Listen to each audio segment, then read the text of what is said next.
warahmatullahi wabarakatuh. Innal hamdalillah nahmaduhu wa nasta'inuhu wa nastaghfiruhu wa nastahdihi wa natubu ilayhi wa na'udzu billahi min shururi anfusina wa min sayyiati a'malina. May yahdihillahu fala mudilla lahu wa may yudlil fala hadiya lahu.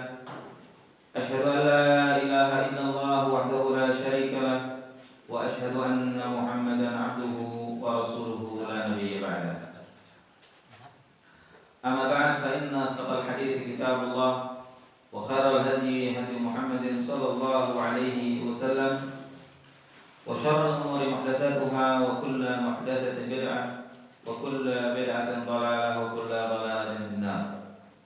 Ikhwah sekalian yang dirahmati Allah, alhamdulillah pada pagi hari Sabtu ini kita akan lanjutkan kajian tafsir Ibnu Katsir yang kita ambil dari kitab Al-Misbah Al-Munir di Mukhtasar Tafsir Ibnu Katsir di Syekh Al-Mubarakfuri, yang pada kesempatan kali ini kita akan bahas surat Al-Lahab, tafsirnya dan apa yang terkandung di dalam surat ini. Allah Subhanahu wa taala berfirman dalam surat Al-Lahab, dan surat ini merupakan i'jaz khabar Nabi sallallahu alaihi wasallam. Nabi sallallahu alaihi wasallam diberi wahyu oleh Allah Subhanahu wa taala yang memberitahukan bahwasanya Abu Lahab sampai dia mati tidak akan masuk Islam. Dengan turunnya surat ini, dan ini merupakan awal-awal ketika Rasulullah Shallallahu Alaihi Wasallam masih berdakwah di Mekah dan tahap pertama dari dakwah jahriyah. Sebelumnya Rasulullah Shallallahu Alaihi Wasallam itu berdakwah dengan cara sembunyi-sembunyi, dari rumah ke rumah, dari satu tempat ke tempat lain, dan khawatir untuk diketahui oleh orang-orang kufar Quraisy. Oleh karena itu beliau berdakwah dengan bersembunyi dan diam-diam. Yang biasanya beliau jadikan tempat adalah rumahnya Al-Arqam bin Abil Arqam.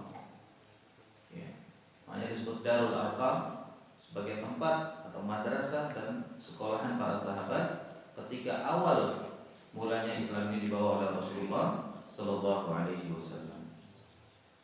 Setelah turunnya surat Al-Muddatsir,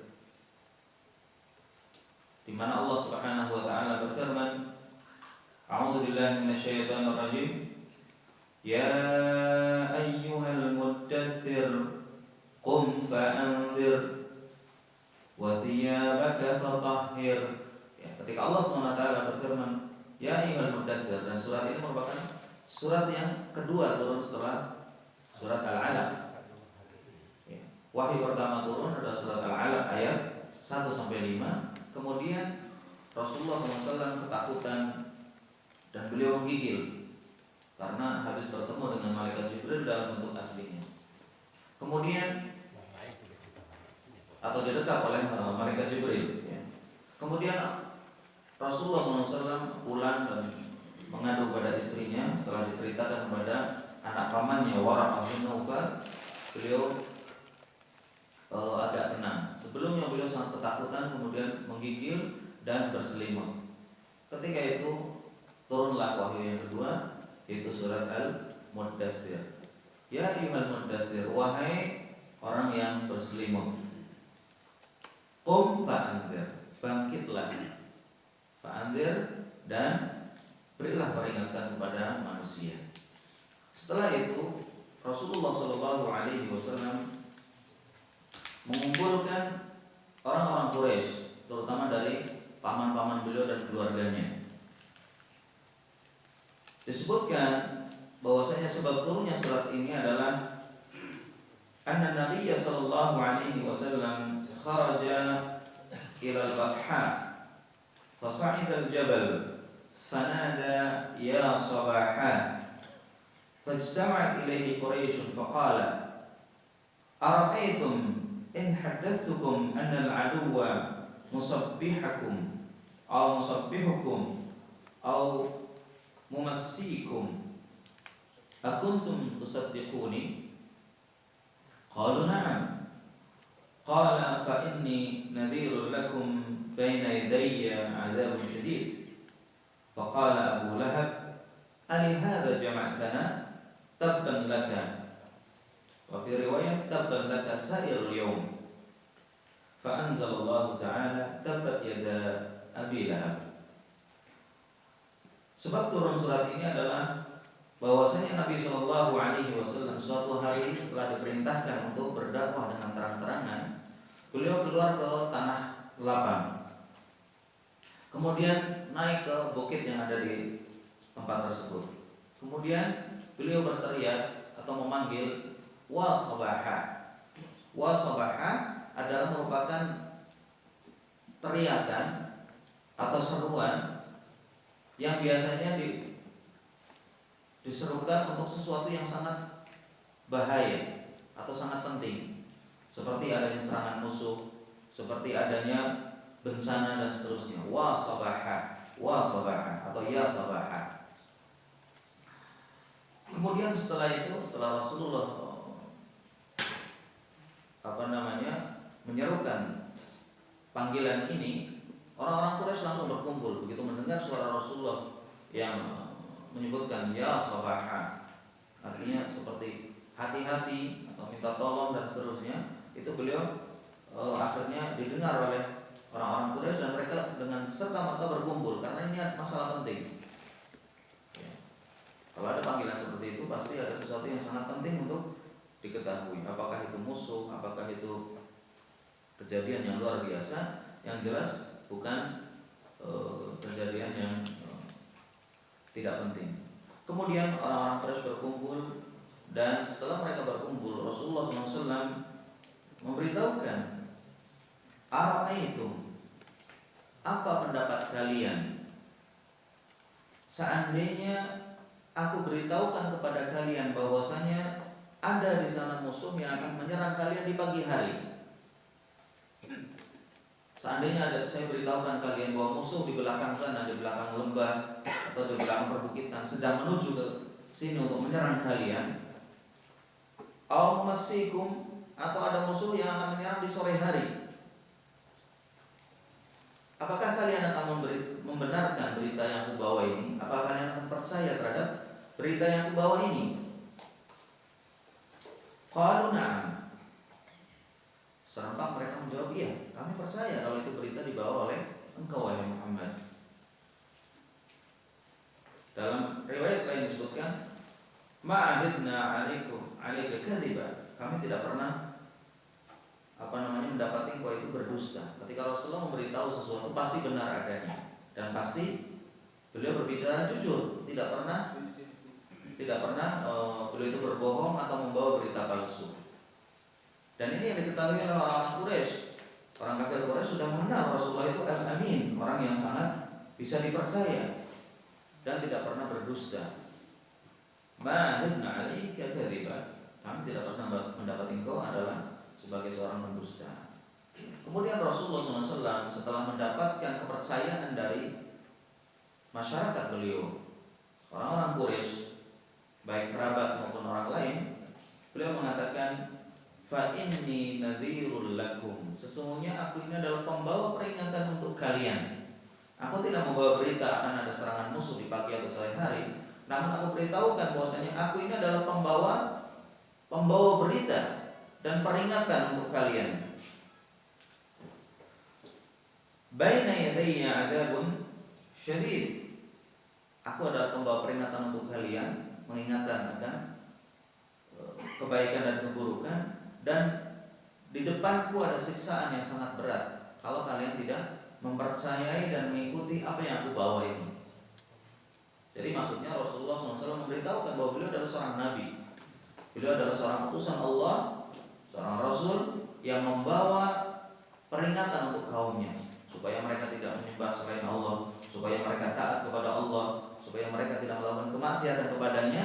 Dan barang siapa yang menantangku, secara tidak langsung itu maknanya baina yadayya adzabun syadid. sesungguhnya di depanku atau di hadapanku ada siksa yang sangat pedih yang menunggu kalian jika kalian tidak mau taat kepadaku. Faqala Abu Lahab, pada saat itu Abu Lahab langsung menjawab dan bangkit karena dia merasa terancam dan dia merasa nanti kedudukannya di masyarakatnya akan kalah dengan keponakannya. Kemudian dia mengatakan apa? Alihadza jama'tana, wahai Muhammad, apa hanya gara-gara ucapanmu ini kami dikumpulkan di tempat ini? Tabban laka, celaka engkau wahai Muhammad. Jadi dia merasa tokoh, merasa orang tua, bahkan pamannya Rasulullah SAW dan orang-orang lain yang seperti dia, orang-orang pemuka-pemuka Quraisy itu merasa tersinggung bahwasanya mereka dikumpulkan hanya untuk mendengarkan ucapan Nabi Muhammad SAW yang memberitahukan bahwa dia adalah seorang Rasul, dia adalah pembawa peringatan, dia adalah orang yang akan diutus atau yang telah diutus kepada mereka. Tabban laka, sehingga dia mengatakan celaka kamu wahai Muhammad, celaka kamu. Kenapa hanya untuk seperti ini kami dikumpulkan orang-orang tua dan para pemimpin? Kemudian Rasulullah SAW langsung mendapatkan wahyu dari Allah Subhanahu wa taala, yaitu surat Al-Lahab ini. Tabbat yada abi lahab wa tabb. Celaka. Yang celaka bukan Nabi Muhammad namun justru Abu Lahab. Celakalah kedua tangan Abu Lahab wa tabb, dan sebenar-benar celaka. Sampai akhir ayat. Wa fi riwayat faqama yanfudu yadayhi wa huwa yaqul tabban laka sa'iral yawm ali hadza jama'tana. Dalam riwayat lain disebutkan dia berdiri bangkit sambil menepuk-nepukkan telapak tangannya seperti ini sebagai isyarat bahwasanya enggak ada faedahnya kita kumpul di sini, kata dia. Tabban laka sa'iral yawm, wahai Muhammad, celaka kamu seluruh hari-harimu. Ya. Ali hadza jama'tana, apakah gara-gara untuk mendengarkan ucapan yang tidak bermanfaat dan tidak berharga ini menurut dia kami dikumpulkan? Ya. Kemudian turunlah surat Al-Lahab ini. Tabbat yada Abi Lahab, yang pertama celaka bagi kedua tangan Abu Lahab. Ini merupakan doa untuk Abu Lahab, doa kecelakaan. Kedua tangan maksudnya adalah usaha dia dan diri dia juga akan binasa dan celaka. Sedangkan yang kedua adalah khabar wa tabba, dan dia benar-benar celaka. Jadi pertama didoakan supaya dia celaka, yang kedua memberitahukan bahwa benar-benar Abu Lahab ini celaka.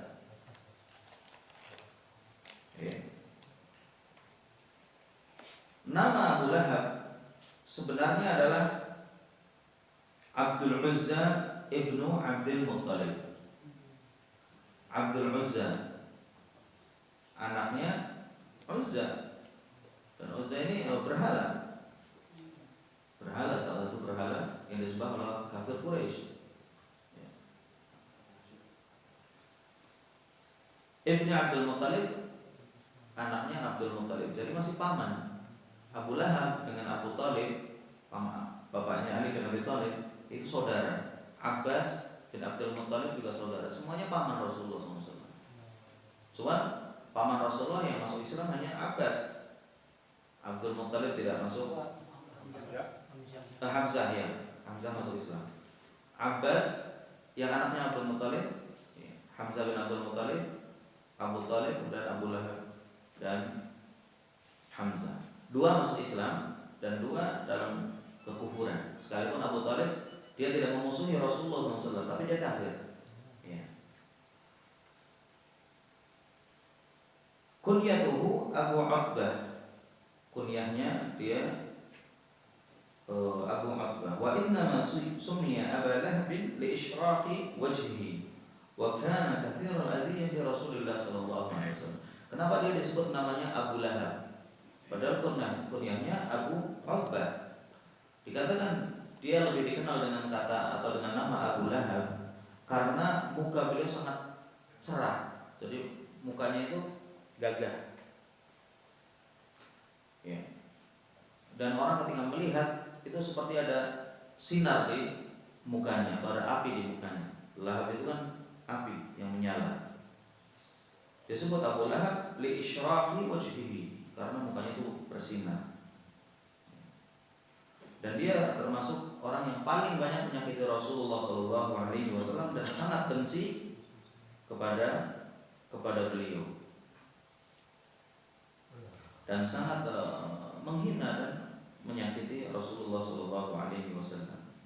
Dalam riwayat Imam Ahmad dari Abu Az-Zinad, dia berkata, akhbarani rajulun yuqalu lahu Rabi'ah ibnu Abbad min Bani Dayil atau Adil, wa kana jahiliyan fa aslam. Qala ra'aitu an-nabiy sallallahu alaihi wasallam fil jahiliyah fi suqi Dzil Mujaz wa huwa yaqul ya ayyuhan nas qulu la ilaha illallah tuflihu wan nasu mujtami'un alaihi wa wara'ahu rajulun wadhi'ul wajh ahwalu dhu badiratain yaqulu innahu sabi'un kadhib yatba'uhu haythu dhahab fasa'altu anhu faqalu hadha ammuhu Abu Lahab. Ketika Rasulullah SAW berdakwah di pasar-pasar, ya, pernah beliau masuk ke pasar Dzil Mujaz, dan beliau mengajak orang-orang yang ada di pasar itu untuk mengucapkan kalimat la ilaha illallah. Wahai manusia, ucapkanlah kalimat la ilaha illallah, niscaya kalian akan bahagia, kalian akan selamat, kalian akan masuk surga.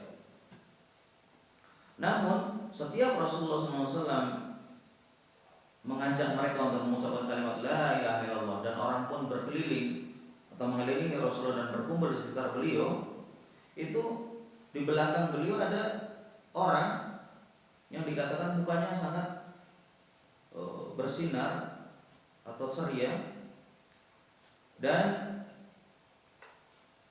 dia selalu mengatakan innahu sabi'un kadhib. Orang ini yang mengikuti di belakang Rasulullah SAW selalu mengatakan pada manusia, pada orang-orang, mengatakan apa? Dia itu adalah pendusta dan orang yang keluar dari agama nenek moyang. Jangan ikuti dia pembohong, jangan percaya, dan seterusnya. Kemudian orang-orang heran, siapa orang ini? Kenapa dia begitu dengki terhadap Rasulullah SAW? Ternyata ketika dia bertanya kepada orang-orang sekitar Rasulullah SAW, mereka mengatakan hadza ammuhu Abu Lahab, orang yang mendustakan Rasulullah dan selalu mengikuti kemana pun Rasulullah berdakwah dan mengajak manusia supaya tidak percaya pada ajakan Rasulullah. Dia adalah pamannya sendiri, yaitu Abu Lahab. Jadi memang sangat iri terhadap Rasulullah SAW dan sangat benci kepada beliau.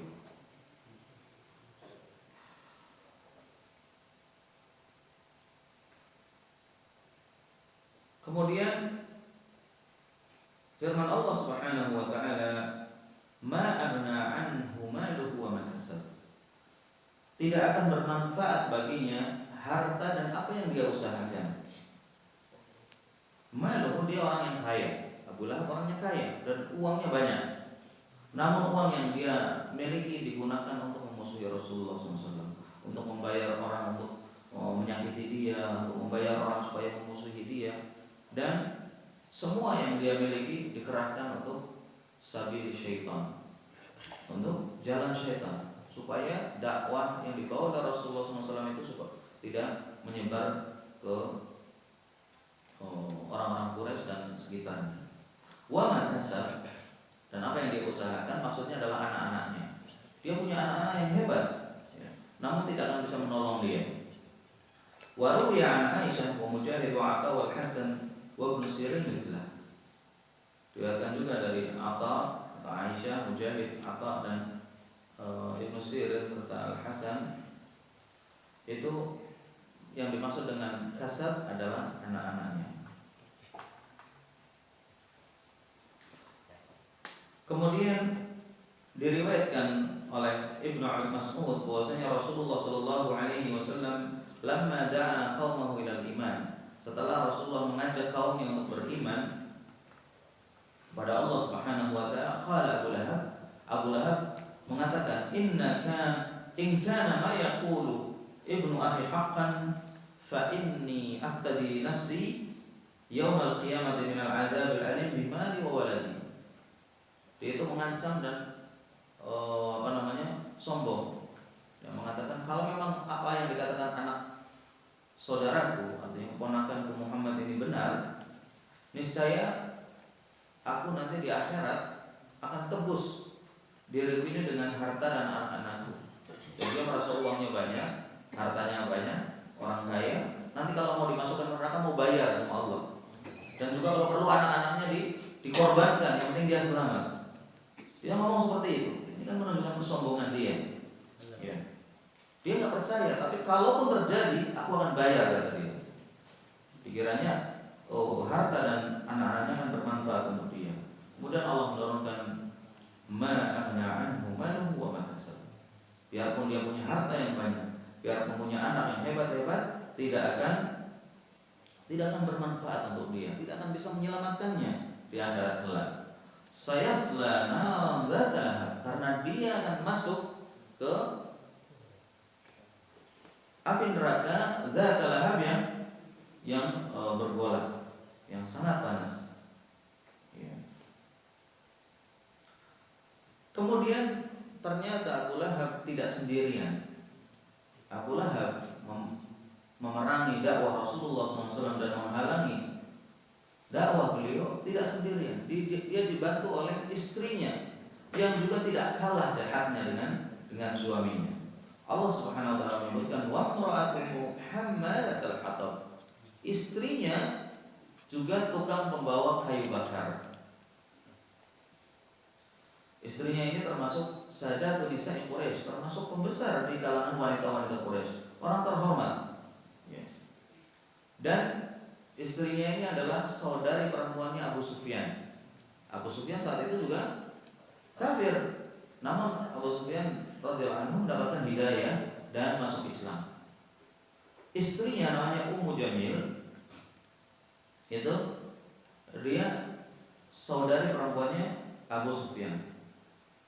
Dan dia orang yang nomor satu membantu suaminya untuk menyakiti Rasulullah Shallallahu Alaihi Wasallam.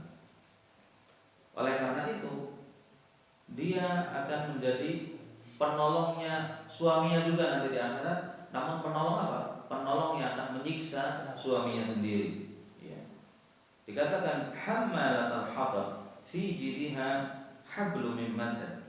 Yani maksudnya adalah istrinya ini nanti akan membawa kayu bakar yang justru akan untuk membakar suaminya.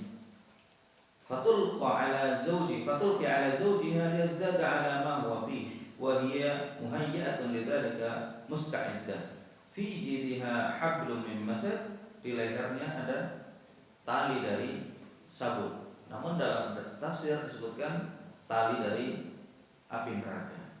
Jadi istrinya sebagaimana dia membantu suaminya celaka di dunia dengan memusuhi dakwah Rasulullah SAW, menyakiti Rasulullah SAW dan para sahabat, nanti di akhirat dia juga akan membantu untuk menyiksa suaminya, yaitu dengan membawa kayu bakar untuk membakar suaminya sendiri. Ya. Diriwayatkan oleh Atiyah Al-Judali dan Dhahhak dan Ibnu Zaid, kanat tad'u syawq fi tariq Rasulillah SAW. Ummu Jamil ini biasa memasang duri-duri di jalan yang akan dilewati Rasulullah SAW. Jadi luar biasa, jahat sekali. Kadang-kadang di depan pintu rumah Rasulullah dikasih kotoran, dikasih duri, ya, dan seterusnya. Wa qala al-Jauhari al-masad al-lif. Al-masad adalah sabut atau serabut, ya, yang terbuat dari pelepah serabut kurma. Ya. Wal masad aidan hablun min lif aw khud wa qad yakunu fi juludil ibil aw awbariha. Ya. Jadi masad ini intinya ada tali yang untuk mengikat kayu bakar yang aslinya terbuat dari 5 bulu onta atau terbuat dari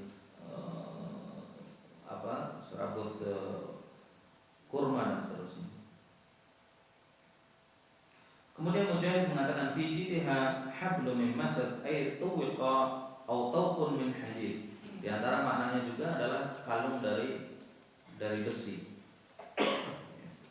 Ala tara anna al-Arab yusammuna al-bakra masada. Ya.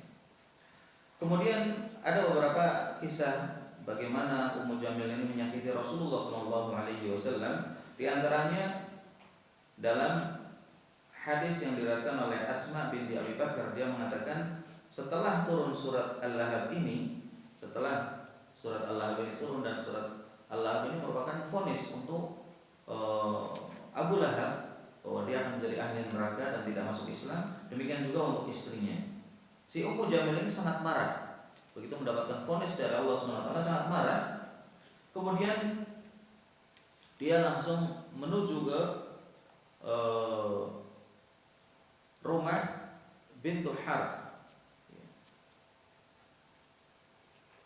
Kemudian dia mengatakan mudammiman abyatan wa dinahu qalaina wa amrahu asaina.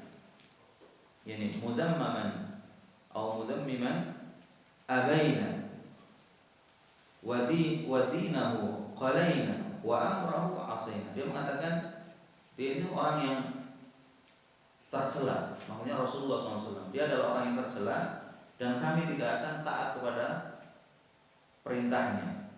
Wa dinahu qalaina, dan agamanya kami tinggalkan.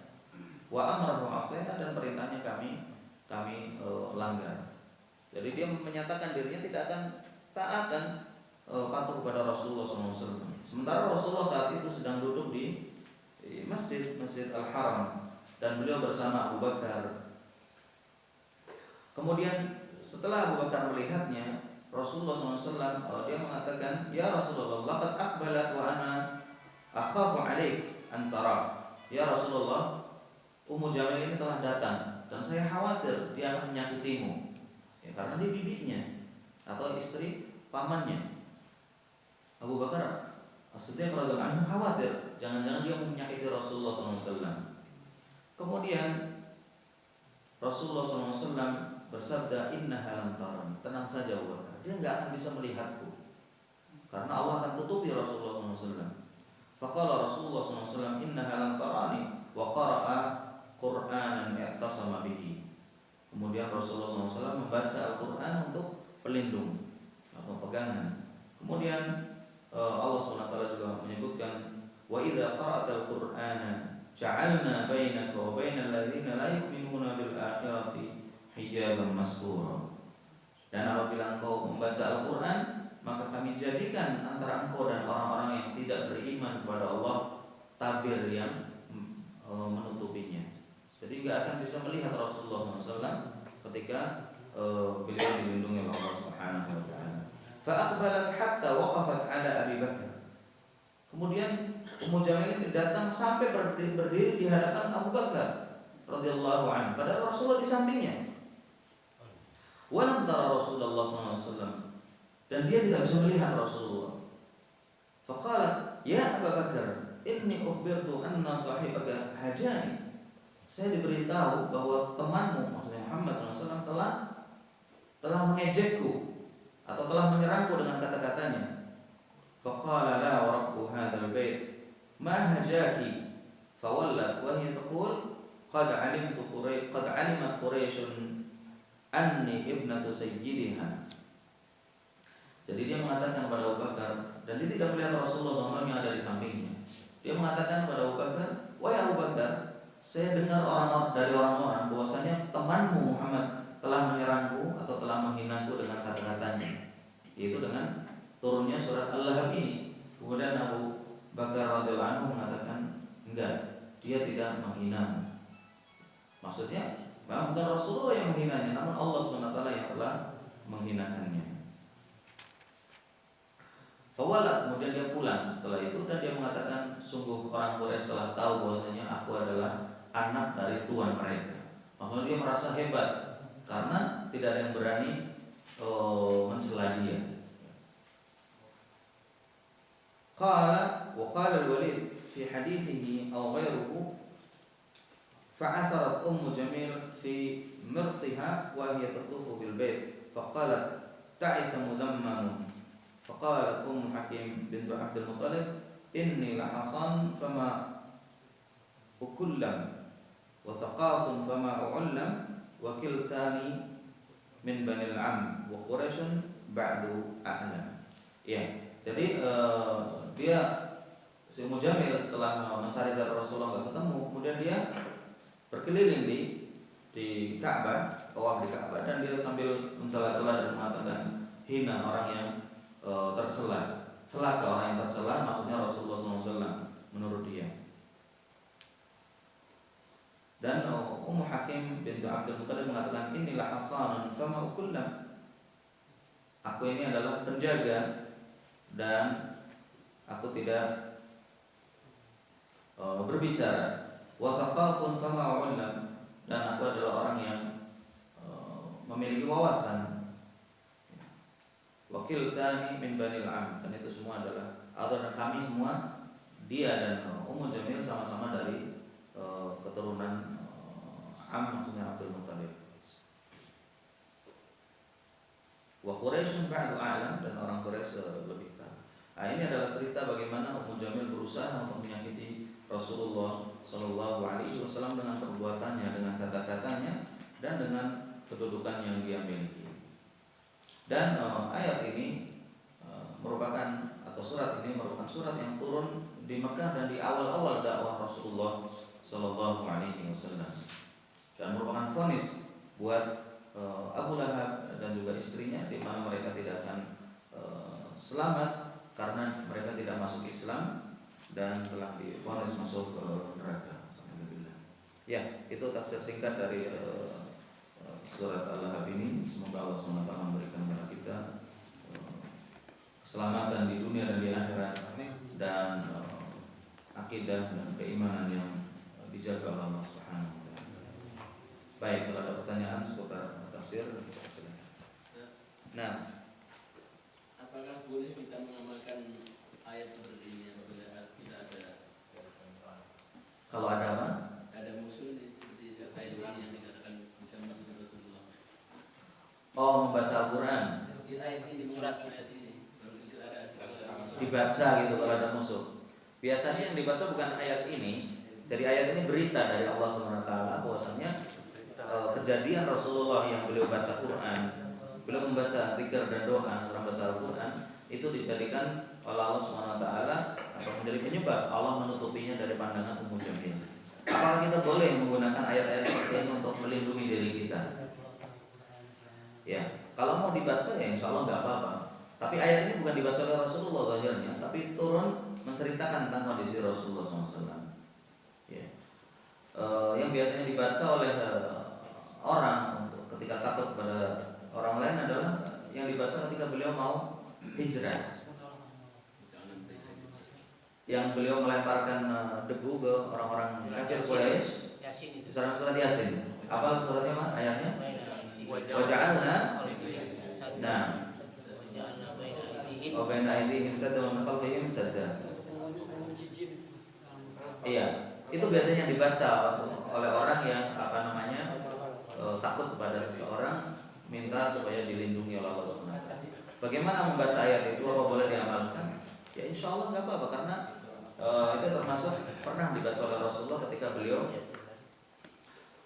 mau hijrah. Diriwayatkan baca ayat itu. Surat Yasin. Dan beliau menaburkan debu atau pasir ke mereka, dan mereka semuanya tertidur. Tidak ada yang melihat Rasulullah sampai keluar. Sallallahu alaihi wasallam. Apa boleh ngambil debu itu sebelumnya kalau ada teruri, ada musuh itu? Iya, Allah Maha Kuasa. Allah Maha Kuasa, dan kalau memang dia yakin, insya Allah bermanfaat. Nah, kenapa? Enggak masalah mengambil debu itu apa dianjurkan apa bagaimana? Umpamanya ada musuh, umpamanya membaca itu sambil melempar debu itu bagaimana? Apakah boleh? Apalagi debu bom aja boleh dilempar. Ya. Kalau musuh ya. Kalau tidak dijatuhi. Ya, dengan keyakinan dan doa kepada Allah, insya Allah. Kita kembali kepada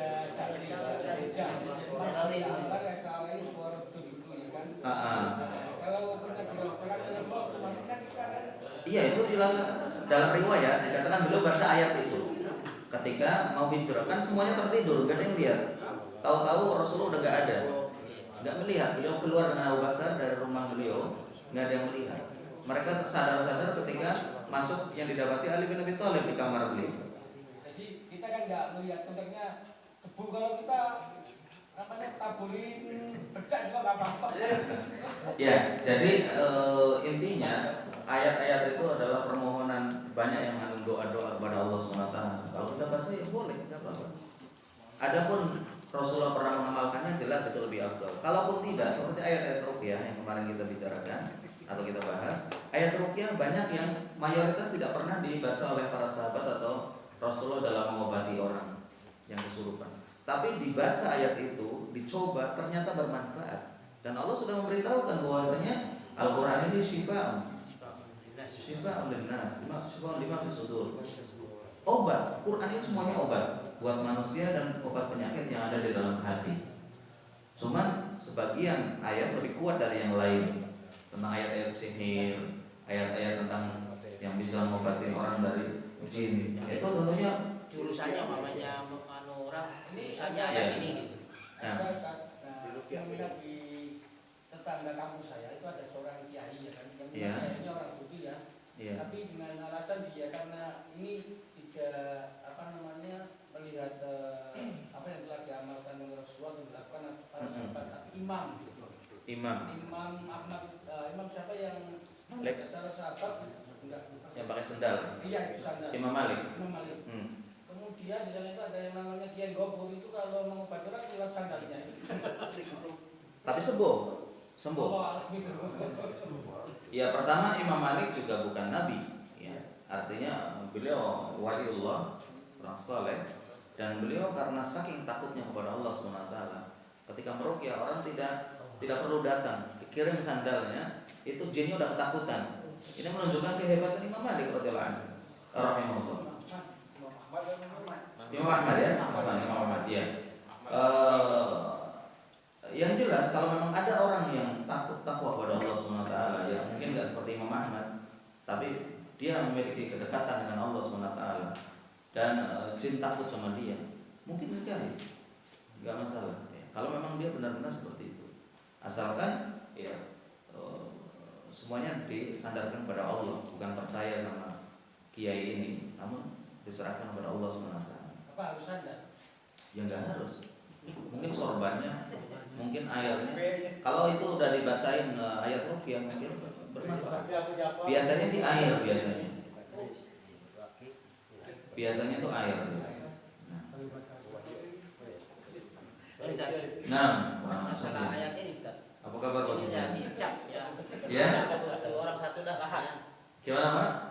Ini kan udah dicap ya nih Abi Lahab itu. Abu Lahab ya. Neraka sebelum mati dia. Betul. Ditempel. Terus apa ada lagi zaman Rasulullah itu ada lagi seperti Abi Lahab ini ya sama istrinya. Yang divonis masuk neraka? Iya, divonis. Seperti mamanya sekarang para sahabat masuk surga yang 10 itu. Iya. Udah walaupun udah masih belum papan ya dijamin udah masuk surga. Ini apa ada lagi divonis neraka? Ada. Tapi bukan kasusnya seperti Abu Lahab. Namun dia orang yang berjuang di jalan Allah. Orang munafik. Dia berjihad, namun ketika dia luka parah, dia nggak tahan, kemudian dia sandarkan punggungnya ke tombak, bunuh diri. Kemudian mengatakan Rasulullah SAW mengatakan huwa finnar. Orang-orang pada kagum, luar biasa, dia terluka parah, dia banyak mengeluarkan darah dan terluka di jalan Allah, insya Allah dia masuk surga. Para sahabat zahirnya melihat dia itu ahli surga karena mati sedang jihad di jalan Allah. Namun Rasulullah mengatakan bersabda apa? La huwa fitnah. Tidak, dia masuk neraka. Maksudnya Abi Lahab ini terlalu mengiringi Rasulullah. Terus apa nggak ada waktu itu orang lain lainnya beliau? dari Abi Nggak Lahab ada. itu kok di ini cuma Abi Lahab toh Iya. yang dicap gitu loh. Karena Abu Lahab itu bosnya, dia itu pemimpin yang mengajak orang memusuhi Rasulullah. Yang lain itu ngikut ya.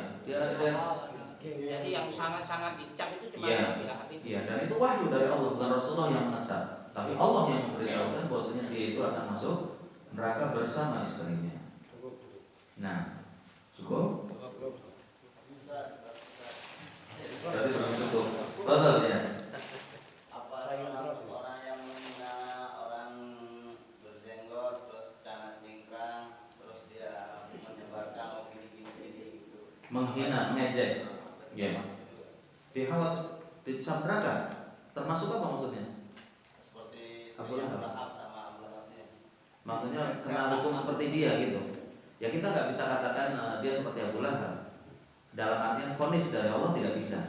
Tapi dikhawatirkan dia akan mendapatkan nasib yang sama dengan Abu Lahab. Kenapa? Karena memusuhi sunnah Rasul, memusuhi ajaran Rasulullah SAW yang benar. Dikhawatirkan. Ya. Bahkan mengejek, menghina, ya, dan mensindir syariat Islam itu termasuk nawaqidul Islam. Termasuk yang bisa mengeluarkan seorang dari agama Islam adalah menghina dan mengejek serta ya mengolok-olok ke ajaran Islam dan syariatnya. Ketika ada orang munafik yang ikut perang bersama Rasulullah dan para sahabatnya ke Tabuk, ya waktu itu Tabuk adalah tempat yang cukup jauh. Bahkan waktu itu musim panas dan bulan Ramadan, jadi sangat berat perang Tabuk itu. Itu di tengah perjalanan itu ada orang-orang munafik yang sendaguro, mereka mengatakan, ngomongnya kami bersendaguro dan bersandar. Apa dia katakan? Tidaklah kami dapati dari qurra'ina, para pembaca Quran kami, arkhabutuna, yang perutnya lebih besar dari mereka. Mereka tukang makan. Wa akdzabu al-sunan, dan kami tidak dapati ada orang yang lebih pendusta melebihi mereka. Wa ajbanu inda liqa, dan dikatakan tidak ada orang yang lebih penakut melebihi mereka. Menghina sahabat maksudnya. Ya. Kemudian ada sahabat yang sedang berada di tengah-tengah mereka. Beliau mengatakan, "Kadzab, demi Allah kamu yang dusta. Wallahi kadzab, kamu yang dusta, bukan mereka para sahabat. La ukhbiranna Rasulullah SAW. Aku akan beritahu kepada Rasulullah apa yang kamu katakan." Ketika sahabat ini lari menuju Rasulullah, ternyata Quran telah turun duluan. Ya. Allah SWT telah menurunkan ayat. Ya. Abillahi wa ayatihi, abillahi wa ayatihi wa rasulihi kuntum tastahzi'un. Qul abillahi wa ayatihi wa rasulihi kuntum tastahzi'un qad kafartum ba'da imanikum. Apakah kalian dengan Allah dan Rasulnya serta ayat-ayatnya kalian bersendaguro dan main-main, mengejek? Sungguh kalian telah kafir setelah iman. Dan orang ini akhirnya datang ke Rasulullah dan minta maaf. Orang munafik ini datang kepada Rasulullah dan minta maaf. Namun Rasulullah tidak mau memaafkannya. Dikatakan beliau terus menaiki ontanya ke kudanya, dan orang ini bergelantungan di tali kekang kuda Rasulullah SAW minta maaf. Namun Rasulullah tidak menjawab apa-apa dan hanya membaca surat ayat ini. Qul billahi wa ayatihi wa rasulihi kuntum tastahzi'un qad kafartum ba'da imanikum. Sampai dikatakan kakinya itu berdarah-darah saking ke bawah ketarik onta atau kuda yang terus dipacu oleh Rasulullah SAW. Dan Rasulullah nggak mau memaafkan dia karena Allah itu hak Allah. Yang telah memvonis dia telah kafir itu Allah SWT. Jadi hati-hati. Ya. Itu mengatakan seperti itu kepada para sahabat. Ya. Tidak beda juga orang yang mengatakan, orang yang misalkan berjenggot dikatakan kambing, orang yang kakinya dicingklangin karena tidak isbal dikatakan mau nyebrang dan seterusnya. Iya. Atau banjir. Ini termasuk hinaan-hinaan dan celaan. Kalau tidak bisa sudah antara dia dengan Allah, tapi jangan menghina syariat. Karena itu syariat Rasulullah SAW. Orang yang menghina sunnah, orang yang menghina ajaran baik Al-Quran maupun dari hadis, itu sama saja menghina Allah SWT dan Rasulnya. Dan terancam bisa keluar dari Islam kalau dia melakukan dengan sadar. Dia lakukan dengan kesadaran dan kesengajaan. Kecuali kalau dia nggak tahu, dia bodoh, orang yang kebawa. Kebanyakan kan bercanda. Itu dia, bercanda pun bahaya. Karena bercanda dalam masalah agama itu bisa berakibat kalau serius nggak bercanda lebih parah lagi. Parah kita berani dipukul nggak apa-apa. Kalau Ya secara hukum Islam nggak apa-apa, tapi antum kena hukum negara mukul orang. Ya, kalau hukumnya kayak di Aceh menaik kita. Iya, kalau di Aceh mungkin nggak apa-apa. Tanya Ustaz Sefandi. Nggak apa-apa mukul orang menghina agama kan? Baik. Jawa aja. Berarti dibela Pancasila. Baik, cukup ya. Kita masuk ke hadis setelahnya.